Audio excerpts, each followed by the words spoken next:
Нацыянальным цэнтры сучасных мастацтваў можна ўбачыць работы майстроў Завірушынскі. Гэта амерыканскія мастакі польскага паходжання, што ствараюць калекцыйных лялек. Упрыгожанні з прыродных камянёў, убранні з натуральных шоўку да аксаміту, цацкі ад Завірушынскі – сапраўдная каштоўнасць. Уникальность этих кукол в том, что каждая кукла изготовлена вручную. То есть эти куклы – это уникальная, тончайшая работа на протяжении 2-3 месяцев, иногда даже больше.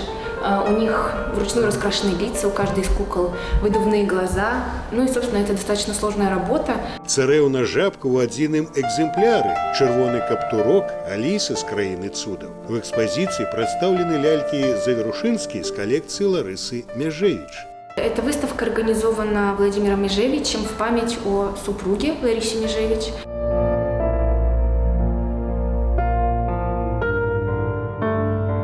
Владимир Мяжевич принял такое решение вместе со своей семьей, что память о супруге, маме, бабушке не должна умирать или пылиться на полках, скажем так, и она должна жить. Работы майстроў Завірушынскі экспануюцца ў Беларусі ўпершыню. Паглядзець лялек на выставе «Анёлы душы маёй» калекцыянера Ларысы Мяжевіч можна да 4 кастрычніка.